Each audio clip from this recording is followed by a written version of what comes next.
말을 잘하고 싶은가?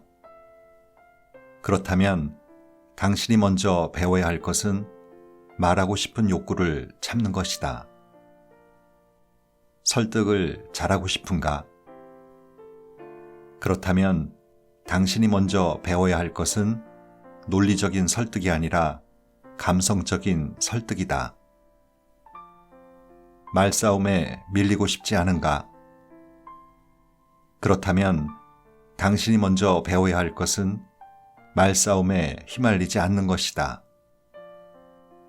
대화 자체가 두려운가?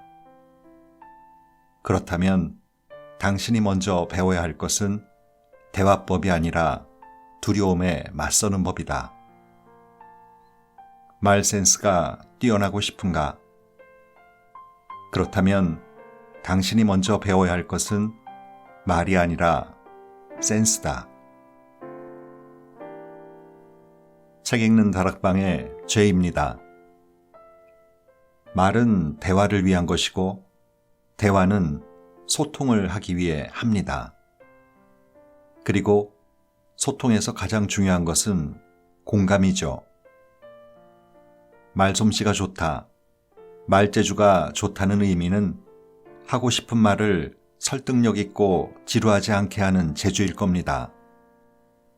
하지만 그것만으로 좋은 대화라고 할 수는 없습니다. 분위기 파악을 잘해서 상대방의 마음에 들게끔 할 때 우리가 센스 있다라고 얘기하듯이 진정한 소통에는 말솜씨보다는 말센스가 더 중요하지 않을까요? 오늘 소개해드릴 책은 스몰 빅 라이프에서 펴낸 말센스라는 책인데요.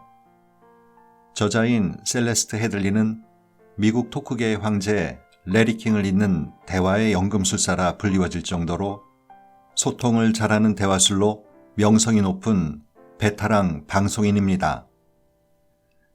20년 가까이 방송국에서 뉴스 진행자로 각종 프로그램의 호스트로 활동해왔고 대화법 관련 영상과 책을 쓰기도 했는데요. 그녀가 쓴 책 We Need to Talk는 2017 NPR 최고의 책으로 선정되었고 노틸러스 출판상에서 은상을 수상하기도 했습니다. 그녀는 말센스에 대해 이렇게 얘기합니다. 지금 당신에게 필요한 것은 말재주의 향상이 아니라 말센스의 향상이다. 말센스란 적재적소에 필요한 말을 필요한 만큼만 하는 것이다. 그것은 또 내가 말하고자 하는 욕구를 잠시 내려놓은 다음 상대를 바라보고 들어주는 것이며 상대가 진심으로 하고 싶은 말을 끌어내는 것이다. 대화를 나눌 때 사람들은 어디까지 말을 해야 할지 확신이 서지 않고 상대가 어떻게 받아들일지 두렵기도 하기 때문에 하고 싶은 말을 다 하지는 못한다. 말센스가 필요한 것은 바로 그 지점이다. 말센스는 경청하고 질문하고 공감하고 배려함으로써 상대가 하고 싶었던 말, 망설이던 말, 감춰두었던 말이 드러나도록 하는 것이다. 당신의 본심을 전달하면서도 누군가의 진심을 제대로 알고 싶다면 말하기보다는 들어주고 재촉하기보다는 기다려주고 논쟁하기보다는 공감하는 것이 필요하다. 이것이야말로 진정한 의미의 말센스다. 이 책에는 말센스를 위한 16가지 수칙을 예시와 함께 자세히 설명해 주고 있는데요. 그럼 그 가운데 몇 편의 글을 같이 보실까요?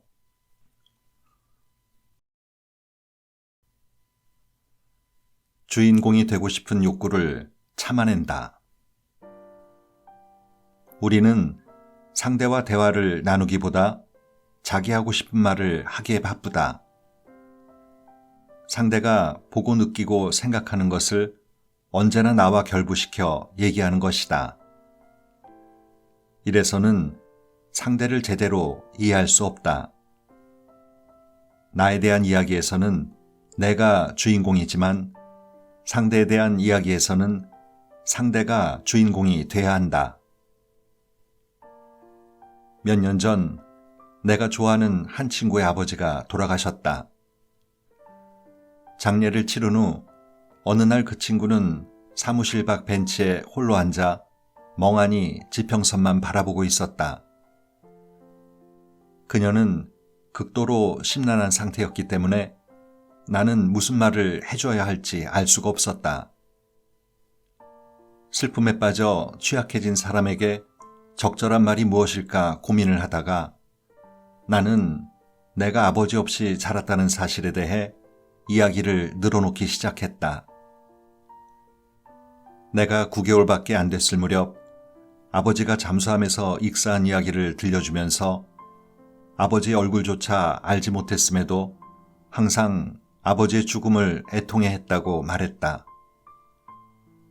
나는 그저 그녀가 혼자가 아니라는 사실을, 나도 비슷한 일을 겪어봤기 때문에 그녀의 기분을 이해한다는 사실을 알려주고 싶었다. 하지만 내가 이 이야기를 마치자 친구는 나를 바라보면서 이렇게 쏘아붙였다. 좋아, 셀레스트. 네가 이겼어. 넌 아버지를 알지도 못했지만 나는 아버지와 최소 30년 이상을 함께 보냈으니 네 상황이 더 안 좋은 거야. 그러니 아버지가 돌아가셨다고 내가 기분 상할 필요는 없겠지. 나는 몹시 당황했다. 그래서 내가 즉각적으로 보인 반응은 내 태도를 변화하는 것이었다. 나는 말했다. 아니야. 그런 뜻으로 한 말이 절대 아니야. 난 그저 네 기분을 이해한다고 말하고 싶었던 것뿐이야. 그러자 그녀가 답했다. 아니야, 셀레스트. 넌 이해 못해. 너는 내 기분을 조금도 몰라. 내 친구는 자리를 떴고 나는 그곳에 무기력하게 서서 그녀가 사라지는 모습을 바보처럼 바라만 보고 있었다. 나는 내 친구를 완전히 실망시키고 말았다. 난 그녀를 위로하고 싶었지만 위로는커녕 기분을 더 상하게 하고 말았다. 적어도 의식적인 수준에서는 내가 그녀와 공감을 하려고 노력하고 있었는지 모르지만 실제로 내가 행한 건 그녀의 고통에서 관심을 끌어와 나에게 집중시킨 것이 전부였다. 그녀는 자신의 아버지에 대해 말하고 싶어 했을 것이고 내게 자신의 아버지가 어떤 사람인지 이야기해주고 싶었을 것이다. 그녀는 자신의 소중한 기억을 친구와 나눔으로써 상실감을 극복하고 싶었을 것이다. 그런데 나는 그녀의 이야기를 들어주기는커녕 내 아버지의 비극적인 죽음에 대한 이야기만 늘어놓고 말았다. 그날 이후로 나는 내가 얼마나 자주 다른 사람들의 상실과 고난에 대한 이야기를 내 자신의 경험과 관련된 이야기로 맞받아쳤는지 인식하기 시작했다. 사회학자인 찰스 더번은 내가 그랬던 것처럼 대화 속에 자기 자신의 경험에 대해 이야기하는 성향을 대화 나르시시즘이라고 칭했다. 이 성향은 대화의 주도권을 쥐고 대화를 이끌면서 대화의 초점을 자기 자신에게 돌려놓고자 하는 욕망으로 스스로는 알아차리기 힘든 경우가 많다. 더번은 대화 나르시시즘에 대해 이렇게 말했다. 대화 나르시시즘은 주목을 끌고자 하는 사람들의 지배적인 심리 성향을 잘 나타내준다. 이 성향은 친구와 가족, 동료들 사이에서 이루어지는 대화에서 주로 모습을 드러낸다. 끊임없이 자기 이야기만 하는 사람에게 대처하는 방법을 알려주는 책들이 인기를 얻는 것을 보면 이런 성향이 일상생활 전반에 널리 퍼져 있음을 알 수 있다. 누군가가 우리에게 이야기를 할 때 우리의 두뇌는 자동적으로 비슷한 경험에 대한 기억들을 훑고 지나간다고 한다. 어쩌면 관심을 자신의 경험으로 되돌리려는 성향은 사실 매우 자연스러운 본능이다. 게다가 현대인들은 그 어떤 다른 주제보다 그들 자신에 대해 이야기하는데 더 익숙해져 있다. 한 연구에 따르면 우리는 대화할 때 말하는 시간의 약 60%가량을 자기 자신에 대해 이야기하는 데 쓴다고 한다. 게다가 나머지 40% 또한 이야기를 나누는 상대방이 아닌 제3자에 대해 이야기하는 데 쓴다. 행동 전문가인 주디스 마틴은 이렇게 말했다. 대부분의 경우 당신은 상대의 이야기와 당신 자신의 경험을 비교함으로써 상대를 이해하려 든다. 이것이 당신이 생각하는 전부라면 당신은 마치 상대가 당신 자신인 것처럼 생각하고 있는 것이다. 하지만 분명 그 사람은 당신이 아니다. 따라서 당신 자신의 경험에 문의하는 것이 진정한 이해를 위한 출발점이 되어서는 안 된다. 최근 나는 이혼 절차를 밟고 있던 내 친구와 긴 대화를 나눈 적이 있다. 우리는 통화를 하면서 수화기를 약 40분 가까이 붙들고 있었지만 나는 거의 아무 말도 하지 않고 듣기만 했다. 통화가 끝날 무렵 친구가 말했다.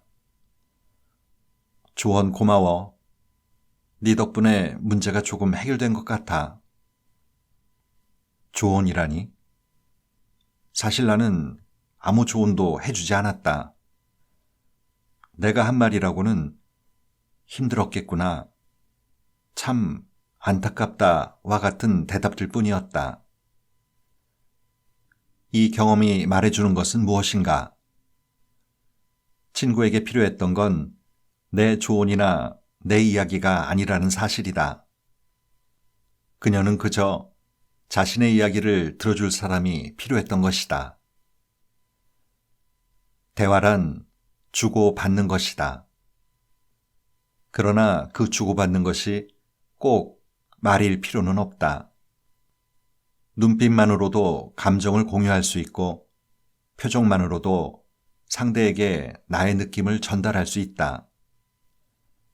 함께 웃음으로써 기쁨을 공유할 수 있고 함께 울면서 슬픔을 나눌 수도 있다.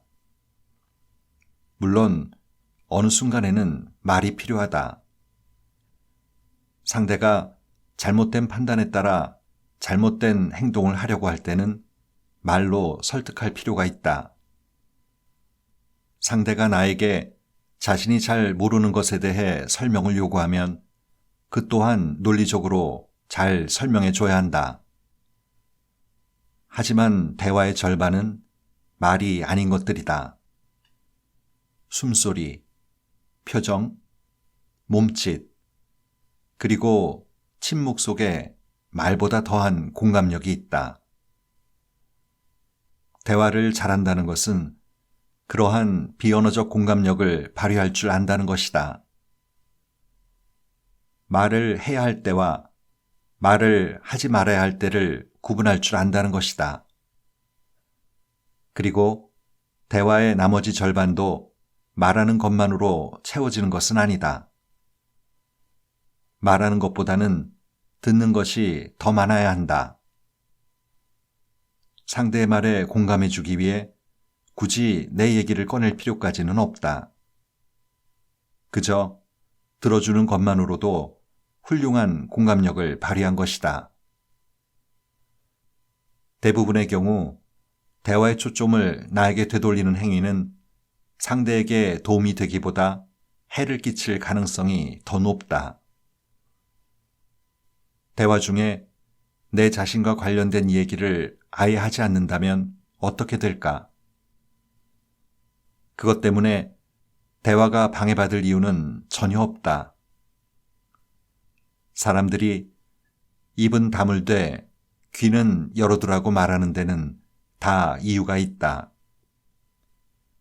그래서일까?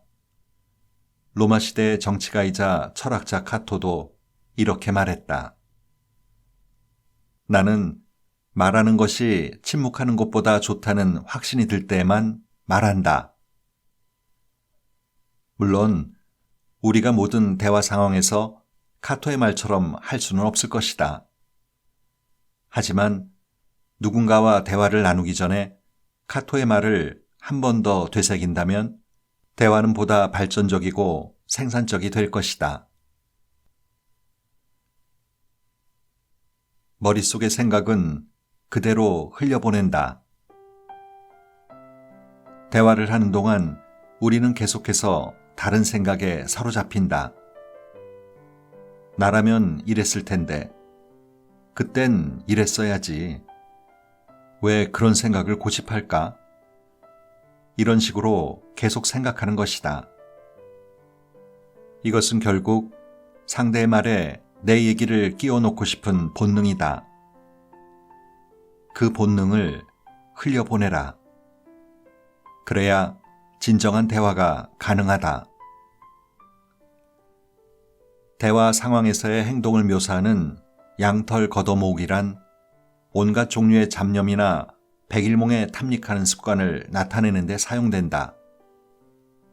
양털을 걷어모을 때 당신은 말하는 상대를 똑바로 쳐다보기도 하고 가끔씩 고개를 끄덕이기까지 하지만 그 사람이 하는 말을 실제로 듣지는 않는다. 당신 자신의 세상 속에서 자기 생각에만 사로잡혀 있기 때문이다. 이것이 바로 양털을 걷어모으는 것이다. 이 표현은 목초지에서 덤불들 사이를 배회하면서 지나가는 양들이 남겨놓은 양털 무더기를 모아들이는 채집법에서 유래했다.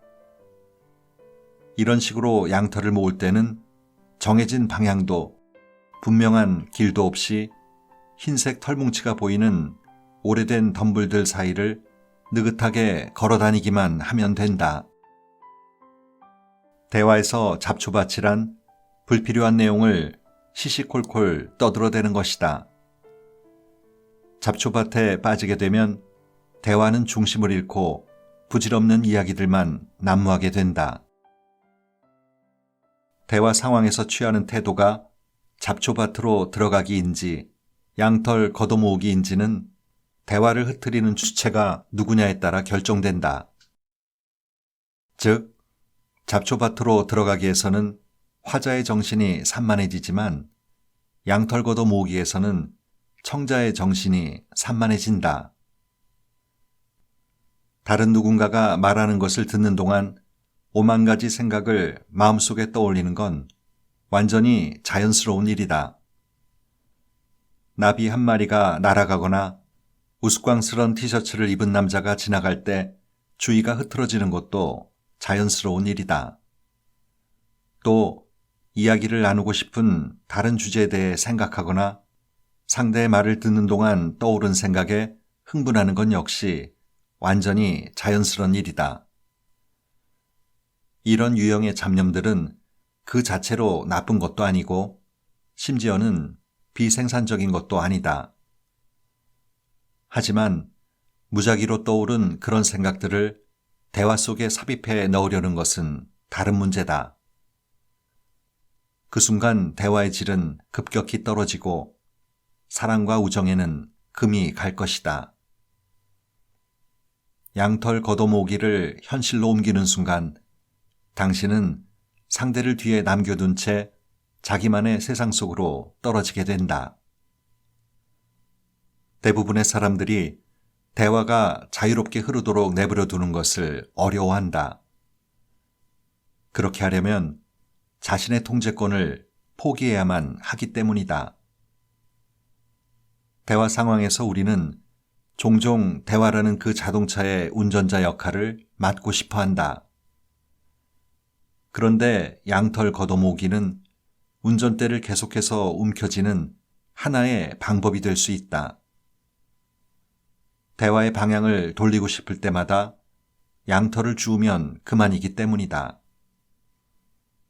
우리는 대화의 주제를 바꿈으로써 언제든지 그 대화에서 빠져나갈 수 있다. 특히 참신하거나 흥미롭다고 여겨지는 생각이 떠올랐을 때는 운전대를 확 돌리고 싶은 충동이 강해진다. 말솜씨가 있는 사람일수록 이런 농담을 던지거나 저런 재담을 삽입해 놓고자 하는 강력한 유혹이 수시로 생겨난다. 그런 유혹에 저항하는 건 결코 쉬운 일이 아니다. 그래서 우리는 종종 자신이 대화를 방해하고 있다는 사실조차 인식하지 못한다. 그저 자신은 단지 대화의 활력을 불어넣는 재기 넘치는 말을 했을 뿐이라고 생각한다. 하지만 이런 태도는 사실 미묘한 형태의 나르시시즘에 불과하다. 때로는 적절한 반응과 논점 이탈 사이의 경계가 모호할 수도 있다.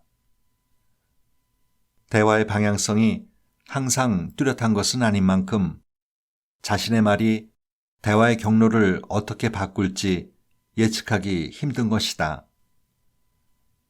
하지만 당신이 진정으로 상대의 말에 귀 기울이고 있다면 그 경계를 감지하기가 좀 더 쉬워질 것이다. 자신이 진정으로 귀를 기울이는지 판단하는데 도움이 되는 일반적인 방법은 자신이 현재 순간에 존재하는지 점검해 보는 것이다. 당신이 상대가 하는 말에 진정으로 귀를 기울이고 있다면 당신은 그 순간 상대가 하는 말에만 집중한다. 만일 생각이 주의를 흐트리도록 내버려 두거나 자신이 하고 싶은 말에 관심을 둔다면 당신은 상대의 말에 진정으로 귀를 기울이지 않는 것이다. 말 재주와 말 센스는 다르다. 말을 잘하고 싶은가? 그렇다면 말하고 싶은 욕구를 참는 것부터 배워야 한다. 우리가 알고 있는 소통의 달인들은 의외로 말솜씨가 유창하지 않는 경우가 많다.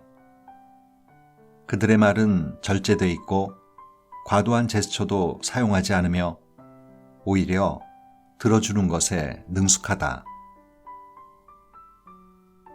상대가 말을 그치지 않고 계속하면 어떻게 하죠? 상대가 지루한 말을 늘어놓거나 했던 말을 계속 반복할 때는 어떻게 하죠? 상대가 아무 말도 안 할 때는 어떻게 하죠? 하지만 다음과 같은 질문은 거의 들어보지 못했다. 저는 항상 다른 사람의 말에 끼어듭니다. 이런 습관을 고치려면 어떻게 해야 하나요? 전 상대가 말을 할 때 지루해하곤 합니다. 이런 태도를 바꿀 수 있을까요? 우리는 질 나쁜 대화를 다른 사람 탓으로 돌리곤 한다.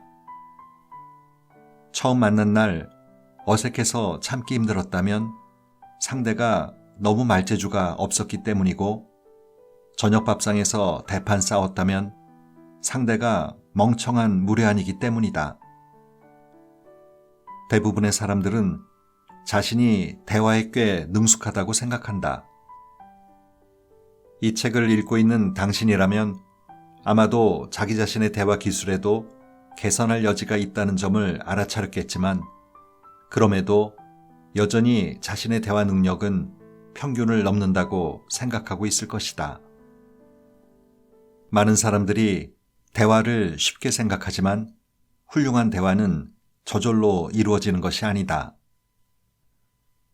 우리 대부분이 2~3살 때부터 단어들을 연결하면서 대화 훈련을 거듭해 왔다는 것은 사실이다.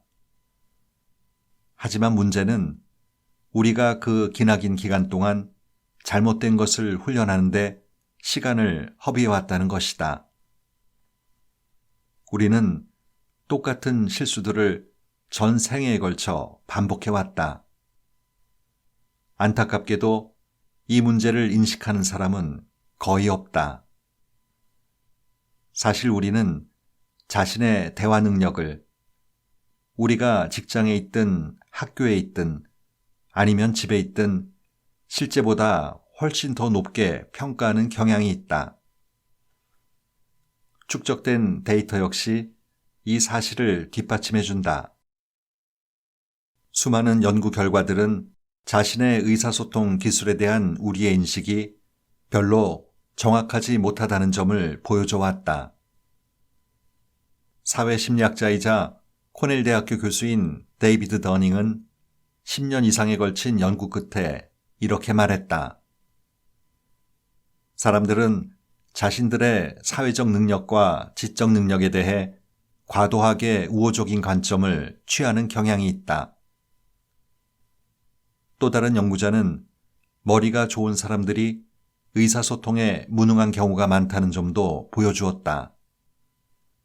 사실 지적이면 지적일수록 의사소통 능력은 그만큼 더 떨어지기 쉽다.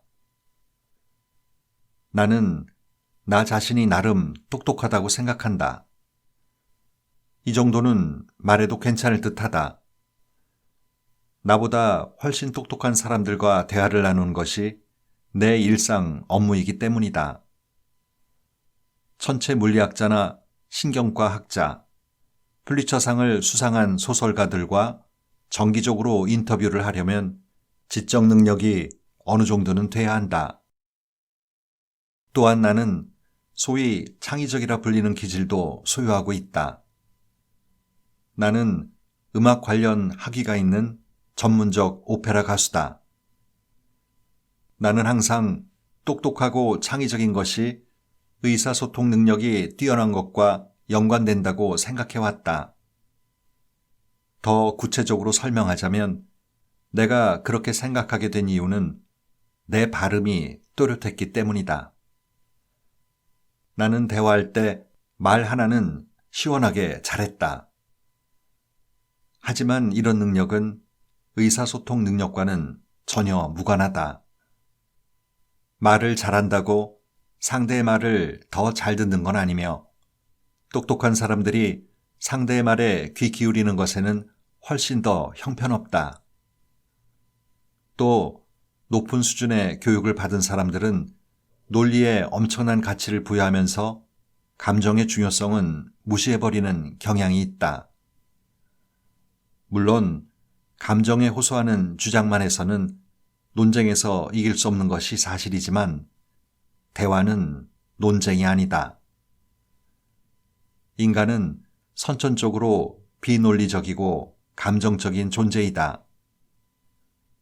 대화에서 감정을 제거하거나 제거하려고 시도한다면 대화에 남긴 엄청난 의미를 잃어버리게 될 것이다.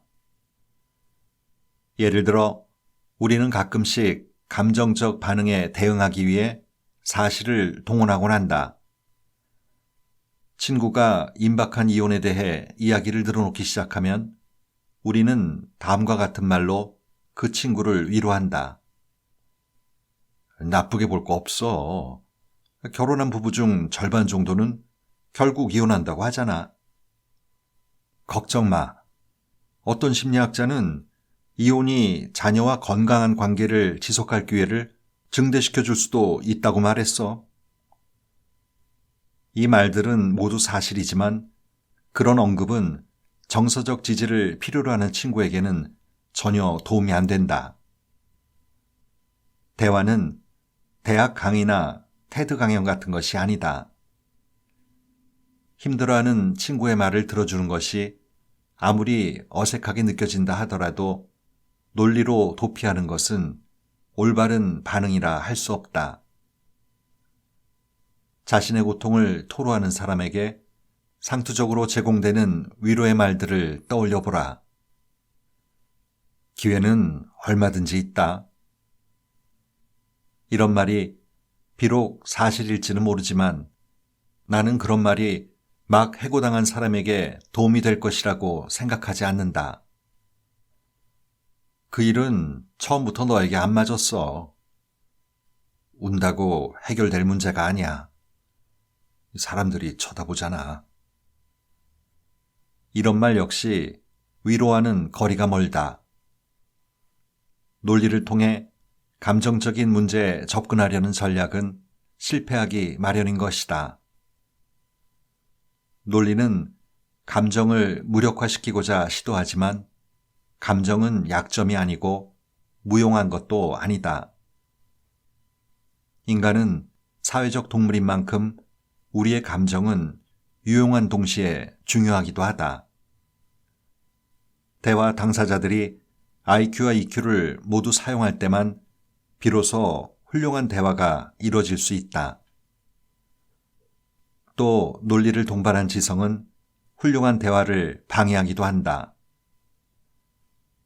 지성이 높은 것으로 간주되는 사람들은 스스로를 다른 사람들보다 더 명민하고 사리에 밝은 것으로 간주하기 때문에 자신보다 지적 능력이 떨어진다고 생각하는 사람들과 대화하게 되었을 때 자신이 무언가를 이해하지 못한다는 사실을 인정하려 들지 않는다. 그들은 상대의 말을 이해하지 못했다는 사실을 인정하는 것이 자신이 생각만큼 똑똑하지 못하다는 사실을 인정해야 하는 것으로 느껴지는 것이다. 그래서 나는 대화 과정에서 발생한 문제점들에 대해 상대와 터놓고 얘기할 것을 권한다. 대화를 하다가 무언가 빗나가고 있다는 것을 느끼면 상대방에게 피드백을 요청해보라. 당신이 기대한 대로 대화가 진행되지 않았다는 점을 상대에게 알린 뒤 자신이 잘못 이해한 것은 없는지, 요점을 제대로 파악하지 못한 것은 아닌지 솔직하게 물어보는 것이다. 그런 뒤 상대가 하는 말에 귀를 기울여라.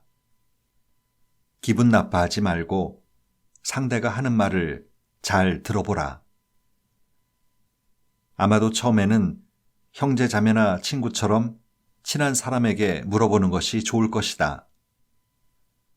건설적인 비판을 귀담아 듣는 것은 결코 쉬운 일은 아니지만 대화 능력을 향상시키고자 한다면 개선이 필요한 측면들을 정직하게 검토해 보는 것이 필수적이다. 삶에서와 마찬가지로 대화에서도 당신은 다른 사람의 말과 행동을 통제할 수 없다. 당신이 통제할 수 있는 건 오직 당신 자신뿐이다. 하지만 때로는 그것만으로도 충분하다. 말은 결국 상대방과 공감을 하기 위한 가장 적극적인 수단입니다. 이를 위해선 서로의 생각과 마음에 접속이 되어야 하는데 말 대신 문자로 주로 소통하는 지금의 세태는 고민도 문제도 문자화되고 용건화되어 일처리하듯 다루어질 때가 많습니다. 하고 싶은 말이 있을 때는 불편해하지 말고 문자 대신 말로 하면 어떨까요? 말에는 문자에서 느낄 수 없는 감정과 감각과 뉘앙스가 있기 때문에 누군가와 좀 더 친밀해지고 가까워지고 진정성 있는 관계가 되려면 말을 통한 대화가 꼭 필요합니다. 이왕이면 얼굴을 마주 보며 말을 하면 더욱더 좋겠지만 전화로라도 문자 대신 말을 하면 더 좋을 것 같네요. 오늘도 좋은 하루 보내세요.